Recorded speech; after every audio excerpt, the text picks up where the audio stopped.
দেব তো ভালো করে বাংলাটাই বলতে পারে না, তোতলা। হ্যাঁ, প্রথম সিনেমার পর কিন্তু এই কথাগুলোই শুনতে হয়েছিল তাকে। দেব তো ভেবেছিলেন যে বাক্স প্যাঁটরা গুটিয়ে চিরকালের মতোই ফিরে যাবেন।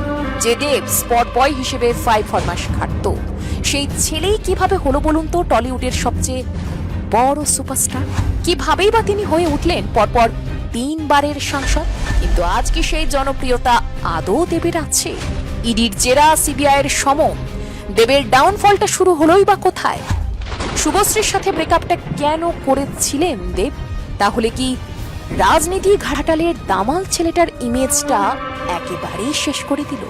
ডুবন্ত স্টারডম আর ফুরিয়ে যাওয়া পপুলারিটি বাঁচাতেই কি সৌরভ গাঙ্গুলির জায়গা নিয়ে দাদাগিরির সঞ্চালক হওয়ার চেষ্টা করছেন দেব?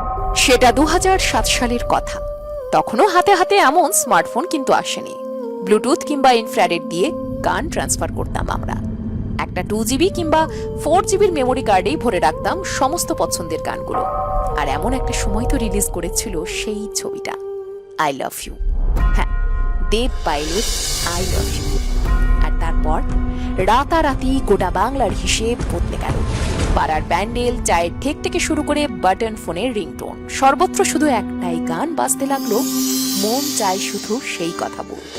জিৎ গাঙ্গুলির সুর আর দেব পাইলের কেমিস্ট্রিতে বোধ হয়ে গেল গোটা বাংলা। না, দেব সেদিনও বিরাট আহামরি কিছু অ্যাক্টিং করেননি, তার উচ্চারণ সেদিনও পরিষ্কার ছিল না, তবুও কিছু যেন একটা ছিল, এমন কিছু একটা এক্স ফ্যাক্টর যেটা সে সময় জিৎ ছাড়া আর কারোর মধ্যেই ছিল না। আর এরপরেই তো তরতরিয়ে উঠে গেলেন দেব, আর বাংলার মানুষ ভালোবেসে ফেললো তাকে। আমরা একটা গোটা জেনারেশন তখন দেবের ফ্যান হয়ে গেলাম। তার হাইট, গুডি গুডি লুক আর কপালের ওপর ঝুলতে থাকা চুলগুলোর ফ্যান হয়ে গেলাম আমরা। ধুঁকতে থাকা সিঙ্গেল স্ক্রিনগুলো আবারও হাউসফুল হলো স্রেফ এই একটা মানুষের জন্য। বাংলার যুব সমাজ অন্ধের মতন তাকে নকল করতে শুরু করে দিল। এরপরে একে একে পাগলু, খোকা বাবু, রংবাজ, পরপর ব্লকবাস্টারে দেব একাই বাঁচিয়ে রেখেছিলেন টলিউডকে। খুব অল্প সময়ের মধ্যেই দেব হয়ে উঠেছিলেন বাংলার সুপারস্টার। কিন্তু জানেন কি, এই সুপারস্টার দেব কিন্তু কোনো সোনার চামচ মুখে দিয়ে জন্মাননি। মেদিনীপুরের কেশপুরের এক অজপাড়া গাঁয়ে তার জন্ম। বাবা মা তার নাম রেখেছিলেন দীপক, দীপক অধিকারী। অভাবের সংসারে নুন আনতে পান্তা ফুরোতো, আর তাই তো বাবা খুব ছোটবেলাতেই দেবকে নিয়ে মুম্বাই পাড়ি দিয়েছিলেন। আর সেখানে গিয়ে শুরু করেছিলেন ফিল্ম সিটিতে ক্যাটারিং এর ব্যবসা। সেই সময় গুরুদাস অধিকারীর ক্যাটারিং থেকে খাবার যেত নামি দামি সব প্রোডাকশন হাউসে। আর ঠিক এখান থেকে তো শুরু হয় দেবের আসল জার্নি। ছোট থেকেই বাবার হাতে হাতে কাজ করতেন দেব। ছোট ছোট হাতে বাবাকে যতটা সাহায্য করা যায় ওই আর কি। স্কুলের ছুটির দিনে বাবার সাথে সাথে খাবার দিতে চলে যেতেন শুটিং সেটে। সেটের এক কোনায় দাঁড়িয়ে দাঁড়িয়ে দেখতেন শুটিং কিভাবে হয়।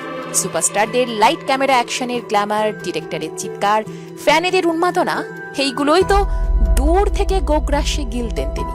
আর তখন থেকেই ছোট্ট দেবের মনে জন্ম নিয়েছিল একটাই বড় স্বপ্ন, আমিও সিনেমা করব। আর এই স্বপ্নটাই তো দেবকে ইঞ্জিনিয়ারিং থেকে টেনে নিয়ে এলো লাইট ক্যামেরার দুনিয়ায়। দেব তো নিজেই বলেছিলেন যে সেই সময়টা তিনি পাগলের মতন কাজ খুঁজতেন। বেশ কিছু হিন্দি ছবির গানে ব্যাকগ্রাউন্ড ডান্সার হিসেবে ডান্সও করেছেন তিনি। সিনেমার সেটে স্পট বয় থেকে শুরু করে লাইট বয়, সব কাজই কিন্তু দেব করেছেন অবলীলায়। টারজান দ্য ওয়ান্ডার কার সিনেমায় তিনি ছিলেন ডিরেক্টর আব্বাস মাস্তানের অ্যাসিস্ট্যান্ট।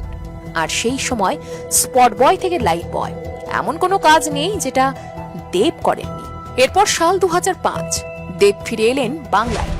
রচনা ব্যানার্জির সাথে হিরো হিসেবে দেব ডেবিউ করলেন অগ্নিশপথ সিনেমায়। কিন্তু সেই ছবি সুপার ফ্লপ হলো। থিয়েটারও তো দুদিনও চলল না সিনেমাটা। সমালোচকরা তো জাস্ট দেবকে ধুয়ে দিলেন। কেউ বললেন দেবের বাংলা উচ্চারণ নাকি স্পষ্ট নয়, এক্সপ্রেশন একদম কাঠের মতন। আবার কেউ বললেন আরে ছেলেটা তো তোতলা। কিন্তু সকলেই সেদিন বলে দিয়েছিল যে এই ছেলের দ্বারা অভিনয় হবে না, ওর বরং স্পট বয়ের কাজটাই ঠিক আছে। নিন্দে মন্দ শুনতে শুনতে দেব কিন্তু ভেঙেও পড়েছিলেন। ভেবেছিলেন যে বাক্স প্যাঁটরা গুটিয়ে ফিরে যাবেন বম্বে।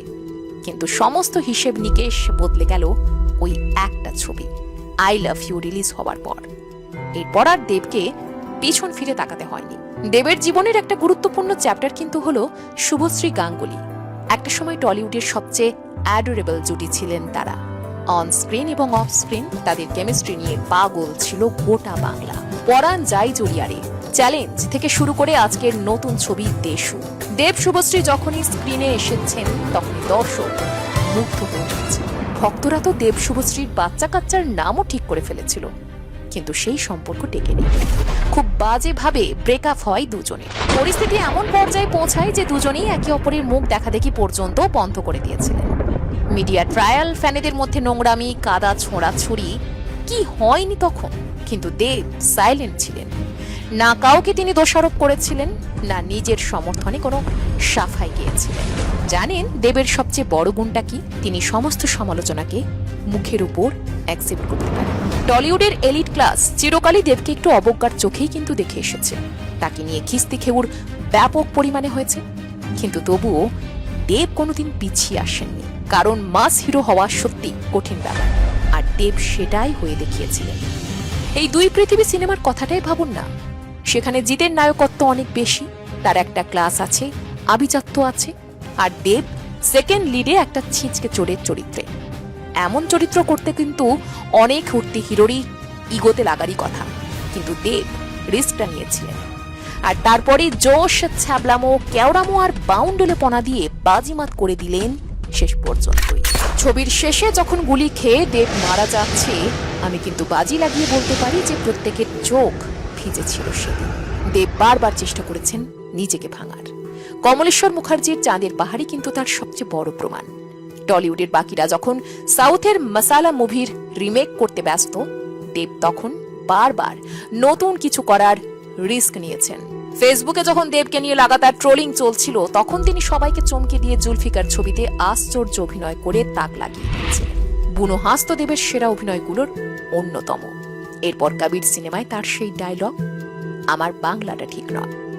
এই যে নিজের সমালোচনা অ্যাকসেপ্ট করার ক্ষমতা, এটাই তো দেবকে আমজনতার ঘরের ছেলে করে তুলেছিল। তাহলে প্রশ্নটা হলো যে দেবের পতনটা শুরু হলো কোথা থেকে? যে জনপ্রিয়তা নিয়ে দেব ক্যারিয়ার শুরু করেছিলেন, আজ কি দেবের সেই জনপ্রিয়তা আছে? না, নেই। এর কারণ কিন্তু তার অভিনয় নয়, এর কারণ রাজনীতি। 2014 সালে তৃণমূলের টিকিটে ঘাটাল থেকে সাংসদ হওয়ার পর থেকেই দেবের ওই ঘরের ছেলে ইমেজটা ভাঙতে শুরু করে। আজও তার ঘাটাল মাস্টার প্ল্যান বিতর্কের একটা বিষয় হয়ে আছে। কিন্তু আসল ধাক্কাটা এলো যখন গরু পাচার কাণ্ড থেকে শুরু করে আর্থিক 10 রূপের মামলায় দেবকে তলব করল সিবিআই এবং ইডি। কেন্দ্রীয় তদন্তকারী সংস্থার অফিসে ঘন্টার পর ঘন্টা তাকে জিজ্ঞাসাবাদ করা হলো। বিরোধীরা প্রশ্ন তুলল যে দেবের সিনেমা তৈরির এই কোটি কোটি টাকার উৎসটাই বাকি। দলের ভেতরের কোন্দল আর তৃণমূলের প্রতি মানুষের ঘৃণা, সবকিছু মিলিয়ে রাজনীতি তাকে যতটা দিয়েছে তার চেয়ে তার পপুলারিটি কেড়ে নিয়েছে অনেক বেশি। তবে রিসেন্ট জানা গেছে যে সৌরভ গাঙ্গুলির জায়গায় দাদাগিরির সঞ্চালক হিসেবে আসছেন দেব। সাধারণ মানুষ কিন্তু এই খবরে খুব একটা খুশি হতে পারে না। প্রচুর মানুষ নাক সিটকে বলছে যে সৌরভের জায়গা কি দেব আদৌ নিতে পারবে। কেউ কেউ তো আবার এটাও বলেছে যে বক্স অফিসে লোক টানার ক্ষমতা দেবের কমে গেছে। সিঙ্গেল স্ক্রিনের যুগ এখন শেষ। সাউথের কপি পেস্ট সিনেমার উড়ন্ত অ্যাকশন দেখে বাঙালি কিন্তু ক্লান্ত। তাই নিজের ফুরিয়ে যাওয়া পপুলারিটি আর ইমোশনটাকে আবারও নতুন করে জাগিয়ে তোলার জন্য ড্রয়িং রুমে দর্শকদের কাছে পৌঁছানো ছাড়া দেবের নাকি আর কোনো উপায় নেই। দাদাগিরিতে আসাটা আসলে দেবের কাছে জাস্ট একটা রিয়েলিটি শো হোস্ট করায় নয়, এটা তার হারিয়ে যাওয়া স্টারডম বাঁচানোর একটা চেষ্টা। কিন্তু প্রশ্ন হচ্ছে, এভাবে কি দেব তার হারানো জনপ্রিয়তা ফিরে পাবে? আপনার কি মনে হয় দাদাগিরি দিয়ে তিনি বাংলা ড্রয়িং রুমে আদৌ রাজত্ব করতে পারবেন? কমেন্ট বক্সে আপনাদের মতামত অবশ্যই জানান।